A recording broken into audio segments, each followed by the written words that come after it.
So hey guys, welcome back to my channel. तो इस video में हम करने वाले हैं जनरिक इलेक्टिव कोर्स का unit number 1 large sample test.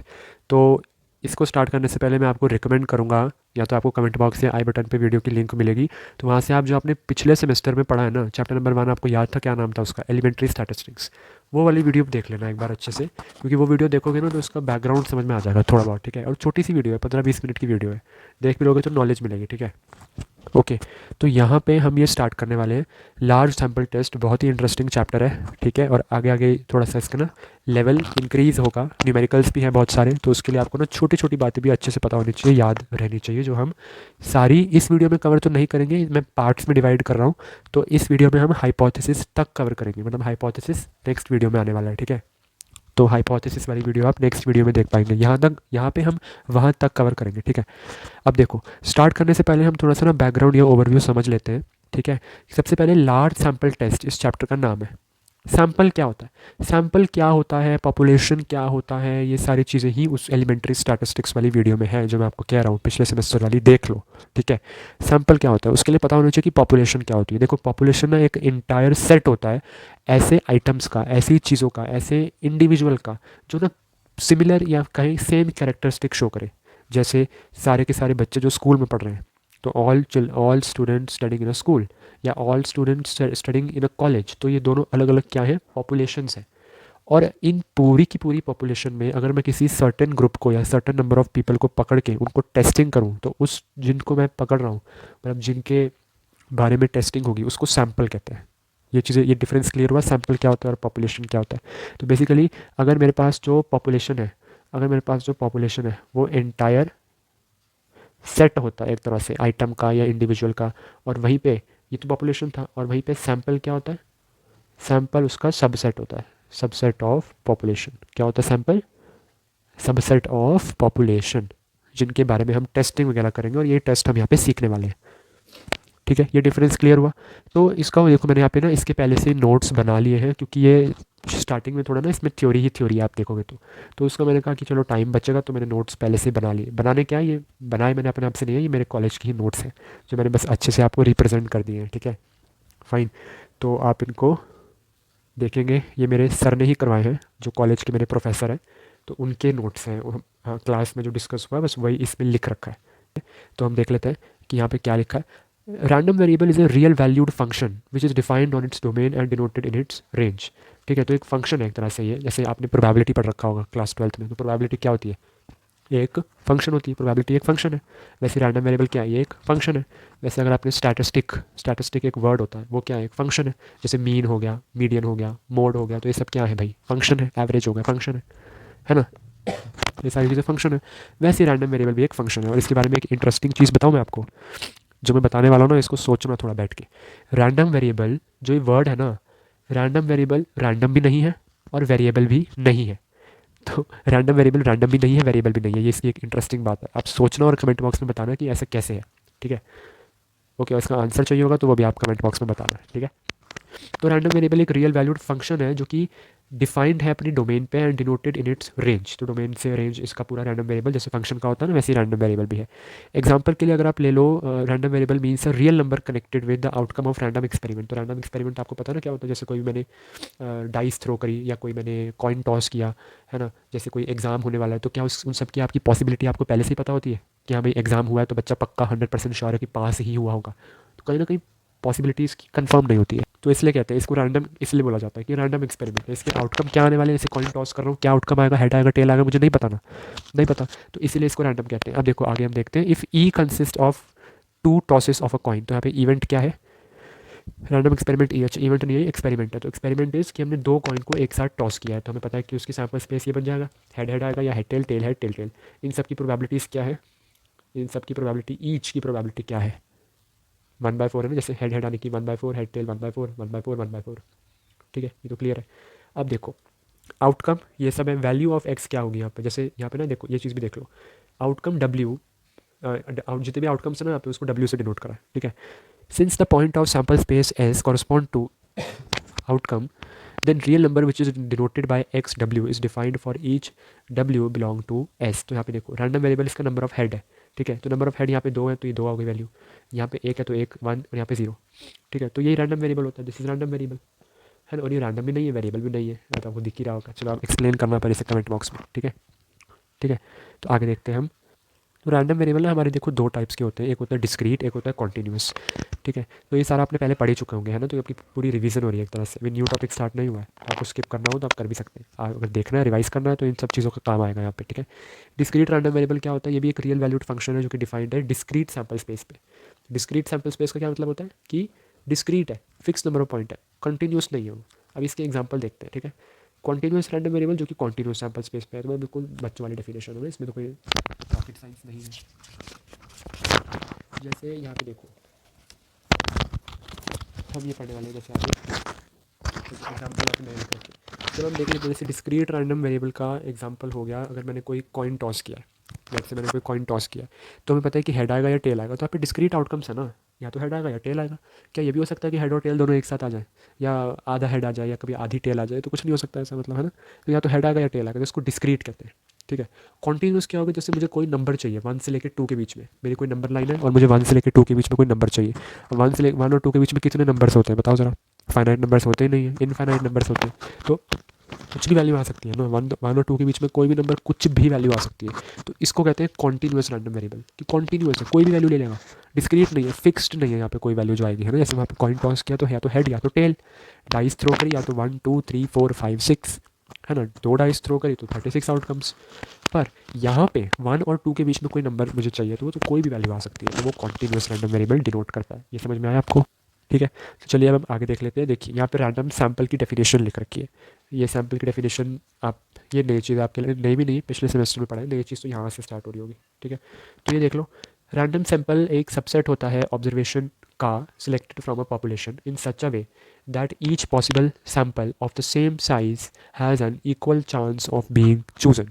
तो उनका इक्वल चांस होता है ऑफ बीइंग चूजन, चांस यहाँ पे मतलब प्रोबेबिलिटी की बात हो रही है, ठीक है। तो उनका chance of being chosen equal होता है, ठीक है, और साइज़ उनका सेम होना चाहिए, फाइन, ठीक है। तो ये था रैंडम सैम्पल। आगे देखते हैं। और discrete random variable having the density function, तो जब डेंसिटी फंक्शन हो तो उसको पीएमएफ कहते हैं, मतलब PMF means probability mass function. और अगर सीआरवी हो, मतलब सीआरवी क्या है आपका, कॉन्टीन्यूस रैंडम वेरिएबल के पास अगर डेंसिटी हो तो उस अगर डेंसिटी फंक्शन हो तो उसे पीडीएफ माने प्रोबेबिलिटी डेंसिटी फंक्शन कहते हैं। तो ये बातें भी देख लो, ये बेसिकली आपको अगर नहीं पता इनके बारे में, पीएमएफ पीडीएफ मैथ्स वाले बच्चों को पता होगा, आपको नहीं पता तो इसका कोई यहाँ पे नीड नहीं है सच, तो ठीक है, ठीक है। तो जब कोई न्यूमेरिकल वगैरह में कुछ काम अगर होगा तो आपको वहीं पे आप सीख सकते हैं, ठीक है। स्टैटिस्टिक की बात कर लेते हैं। स्टैटिस्टिक क्या होता है, ये भी एक फंक्शन होता है, हाँ जी।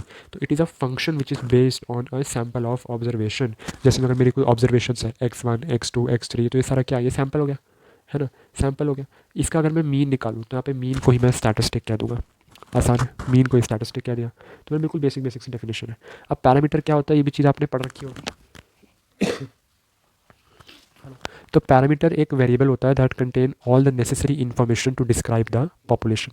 पॉपुलेशन को डिस्क्राइब करने के लिए जितनी भी इन्फॉर्म चाहिए वो पैरामीटर दे देगा। जैसे यहाँ पे एग्जांपल लिख रखा है, तो अगर एन मीन्स, एन क्या होता है, नॉर्मल डिस्ट्रीब्यूशन होती है आपकी। तो नॉर्मल डिस्ट्रीब्यूशन में आपको मीन और स्टैंडर्ड डेविएशन चाहिए होता है ना। मीन और वेरिएंस, सॉरी, सिग्मा स्क्वायर तो वेरिएंस होता है ना, तो मीन और वेरिएंस चाहिए होता है। तो मीन और वेरिएंस को यहाँ पे मैं पैरामीटर्स कह दिया, ठीक है, जो कि मेरे पॉपुलेशन के बारे में इन्फॉर्मेशन देंगे, जिसमें भी नॉर्मल डिस्ट्रीब्यूशन हो रही है, ठीक है। अब यहाँ पे मेन टॉपिक आता है sampling distribution of a statistic. इसी स्टैटिस्टिक की हमें क्या करनी है, सैम्पलिंग डिस्ट्रीब्यूशन करनी है। अगर मेरे सैम्पल का साइज़ स्मॉल n है और पॉपुलेशन का साइज़ हम कैपिटल N से डिनोट करते हैं, तो हमारे सैम्पल दो तरीके से सिलेक्ट हो सकते हैं। अगर विदाउट रिप्लेसमेंट है तो ऐसे सिलेक्ट कर लो, विद रिप्लेसमेंट है तो ऐसे सिलेक्ट कर लो। तो ये फार्मूला छोटे छोटे से हैं, आपको अगर याद रखने हो तो आप रख सकते हो। If you consider all the possible sample of size small n that can be drawn from the possible sample size n, है ना, मतलब जितने भी सैम्पल अगर साइज n के हम लें, किसी भी पॉसिबल सैम्पल साइज इसके, और उसकी स्टैटिस्टिक कैलकुलेट करें, देन ईच सैम्पल के लिए the set of their statistic value provides a distribution, the set of their statistic values, ठीक है। अब स्टैटिस्टिक आपको समझ में आ गया ना क्या होता है, फंक्शन है जो कि सैम्पल ऑफ ऑब्जर्वेशन पर बेस्ड है, एक फंक्शन है। वो फंक्शन मीन भी हो सकता है, मोड भी हो सकता है, मीडियन भी हो सकता है। तो यही सारे सैम्पल्स का, मतलब सैम्पल नहीं, सॉरी, स्टैटिस्टिक वैल्यूज़ का अगर मैं सेट ले लूँ तो वो प्रोवाइड करता है मेरा एक डिस्ट्रीब्यूशन। क्या प्रोवाइड करता है, डिस्ट्रीब्यूशन, ठीक है। सिंपल है, इसमें तो कोई रॉकेट साइंस नहीं है, तो बिल्कुल सिंपल सी बात है। आगे देख लेते हैं, चलिए फिर। तो आगे हमारे पास अगली डेफिनेशन आती है सैम्पल प्रपोर्शन की। सैम्पल प्रपोर्शन बेसिकली सक्सेसेस का रेशो होता है, number of successes in a random sample to the total sample size. इसका फॉर्मूला मैं आपको पीछे बताऊंगा अभी, डोंट वरी फॉर दैट। ठीक है, यहाँ पे ना हम एक डेरिवेशन भी सीखने वाले हैं, तो उसके लिए आपको ये पता होना चाहिए। ये हमने प्रॉपर्टी पढ़ी थी, पिछले सेमेस्टर में पढ़ी थी, ये कोरिलेशन एंड रिग्रेशन वाले चैप्टर में आई गेस आई होगी। नहीं नहीं, उसमें नहीं, पिछले सेमेस्टर में, इन द सेंस पिछला तो आपका इंट्रोडक्टरी प्रोबेबिलिटी होगा ना कोर्स, तो इसमें आई होगी ये वाली डेफिनेशन, है ना। कोरिलेशन रिग्रेशन तो फर्स्ट सेमेस्टर में है, हाँ। तो मैं फर्स्ट सेमेस्टर की बात कर रहा था एक्चुअली, जो स्टार्टिंग में मैंने बोला था ना कि आप वीडियो देखिएगा एलिमेंट्री स्टैटिस्टिक्स, तो फर्स्ट सेमेस्टर में। ठीक है, तो अब देखो, और form of the function it is known as sampling distribution. तो बेसिकली पिछले वाली डेफिनेशन ही कंटिन्यू हो रही है, जैसे यहाँ पे लिखा था ना, देयर स्टैटिस्टिक वैल्यू प्रोवाइड और डिस्ट्रीब्यूशन और form of the function, function की तरह दिखती है, तो इसको हम सैम्पलिंग डिस्ट्रीब्यूशन कहते हैं। ठीक है, और if we have statistic as mean then sampling distribution is of mean. तो वो स्टैटिस्टिक वैल्यू पर डिपेंड करता है कि हमारी सैम्पलिंग डिस्ट्रीब्यूशन कैसी होने वाली है। अब आपका नेक्स्ट टॉपिक है standard error of a statistic. Standard error is nothing but standard deviation of the sampling distribution को ही स्टैंडर्ड एरर कहते हैं। ठीक है, मतलब जो भी सैम्पलिंग डिस्ट्रीब्यूशन है उसका स्टैंडर्ड डेविएशन निकाल लो, ठीक है, उसको हम स्टैंडर्ड एरर कहते हैं। तो अगर हमारे पास mean, variance and P respectively stand for population mean, population variance and proportion, and x bar comma p stand for sample mean and sample proportion when the when the sample size is greater than 30, then the standard error of the statistic mean and proportion are, अब ये देख लो, यहाँ पे derivation करने वाले हैं हम यहाँ पे अब। ठीक है, तो ये चीज़ आपको देख लेनी चाहिए। ये मेरा कोई भी नॉर्मल डिस्ट्रीब्यूशन है जो कि जिसके अंदर पैरामीटर्स क्या आते हैं, ये म्यू मतलब मीन और ये वेरिएंस। स्टैंडर्ड डेविएशन मेरे पास सिग्मा है। अब ये सारा क्या है, सर्टेन सेट ऑफ ऑब्जर्वेशन है, तो ये सैम्पल है। एक्स बार क्या होता है, summation x i by n. ठीक है, एक्स बार नॉर्मल डिस्ट्रीब्यूशन, तो बेसिकली यहाँ पे क्या है, mu comma sigma square by small n. ठीक है, ये मीन और वेरिएंस की प्रॉपर्टीज़ है, नथिंग एल्स। ठीक है, फाइन। तो आगे अगर मैं बताऊँ, तो वेरिएंस का फॉर्मूला भी आपको पता है क्या होता है, वेरिएंस ऑफ एक्स बार अगर चाहिए तो, है ना। तो वी एक्स बार माने मीन, तो मीन का वेरिएंस ले रहे हैं हम, क्या ले रहे हैं, वेरिएंस। तो वेरिएंस यहाँ पे, अब यहाँ पे क्या हो गया, एक्स बार को खोल दिया, मीन का फॉर्मूला लग गया ना, यहीं से 1/n² बाहर आ गया। तो यही प्रॉपर्टी वही है जो मैंने आपको ऊपर लिखवाई थी कि जब भी कोई वेरिएबल बाहर आता है वेरिएंस से तो वो स्क्वायर हो जाता है। तो यहाँ से n बाहर आया तो वो स्क्वायर हो गया। ठीक है, तो 1/n² आ गया ना, और ये सब चीज़ें ऐसी ही रही। अब ये है क्योंकि सारे के सारे चीज़ें ना इंडिपेंडेंट वेरिएबल्स है मेरे, तो इसलिए ये सारा के सारे वेरिएंस सबके अलग अलग हो गए। देखो सिग्मा स्क्वायर ये सारे हो गए। तो ये n टाइम्स है, तो n सिग्मा स्क्वायर, और एक n से एक n कैंसिल हुआ, तो देखो ये वेरिएंस का फॉर्मूला आ गया। ठीक है, एक्स बार मीन सैम्पल मीन का अगर हम वेरिएंस निकालेंगे, वेरिएंस ऑफ सैम्पल मीन, तो जब इसका हम वेरिएंस निकालेंगे तो वो कितना निकल कर आ जाएगा आपके पास, वो निकल कर आ जाएगा सिग्मा स्क्वायर बाय n। ठीक है, क्लियर है। तो चलिए अब आगे देखते हैं। तो ये भी कॉमन सेंस की बात है कि जब हम उसका स्टैंडर्ड एरर निकालेंगे, तो स्टैंडर्ड एरर क्या होता है, standard error is nothing but the standard deviation of sample. तो इस सैम्पल मीन का जब हम स्टैंडर्ड एरर निकालेंगे तो उसकी value sigma upon root n आएगी। और स्टैंडर्ड एरर ऑफ पॉपुलेशन, ये पॉपुलेशन सॉरी प्रपोर्शन, तो ये standard error of sample proportion है। प्रपोर्शन क्या होता है, मैंने पीछे आपको बताया था ना अभी, ratio of number of successes to the total number of observation, तो ये होता है सैम्पल प्रपोर्शन। देखो यहाँ पे आ गया। सैम्पल साइज़ भी आपको पता होना चाहिए, टोटल नंबर ऑफ ऑब्जर्वेशन जो सैम्पल में कंटेंट है उसको सैम्पल साइज़ कहते हैं। स्मॉल p यहाँ पे क्या है, x by n, x number of successes in a sample. ठीक है, ये क्लियर हुआ। तो इसका स्टैंडर्ड एरर का फॉर्मूला होता है पी क्यू बाय एन, और इसके ऊपर रूट है, जहाँ पे क्यू मेरा क्या है 1 - p। अब इसमें थोड़ी सी बातें हम जान लेते हैं कि since small p keeps changing slightly in every sample, हर चीज़ों में तो चेंज होता रहेगा ना। ये जो स्टैंडर्ड एरर है, स्टैंडर्ड एरर सबका अलग अलग आएगा, जितने सैम्पल होंगे सबका अलग अलग आएगा, क्योंकि उसमें नंबर ऑफ सक्सेसेस अलग अलग हो जाएंगे, है ना। तो प्रपोर्शन की वैल्यू अलग अलग आएगी, तो अलग अलग प्रपोर्शन की वैल्यू आएगी, तो वहाँ पे स्टैंडर्ड एरर भी अलग आएगा। तो ये यहाँ पे लिखा है क्योंकि ये बदलता रहता है। तो जो स्मॉल वेरिएशन होता है ना उन सब में, उसको हम सैम्पलिंग एरर कहते हैं। क्या कहते हैं उन्हें हम, sampling error. And just in सब का स्टैंडर्ड डेविएशन होता है, जितने भी पीस हैं उसको हम standard error of small p कहते हैं। ठीक है, स्मॉल p क्या है, सैम्पल प्रपोर्शन। ठीक है, so it measures how much your sample proportion fluctuate from sample to sample, कि भाई कितनी वेरिएशन आ रही है, तो वो बताता है ये चीज़। अब कॉन्सेप्ट जो है स्टैंडर्ड एरर का, ये बहुत छोटा सा टॉपिक बचा है तो जल्दी से देख लेते हैं।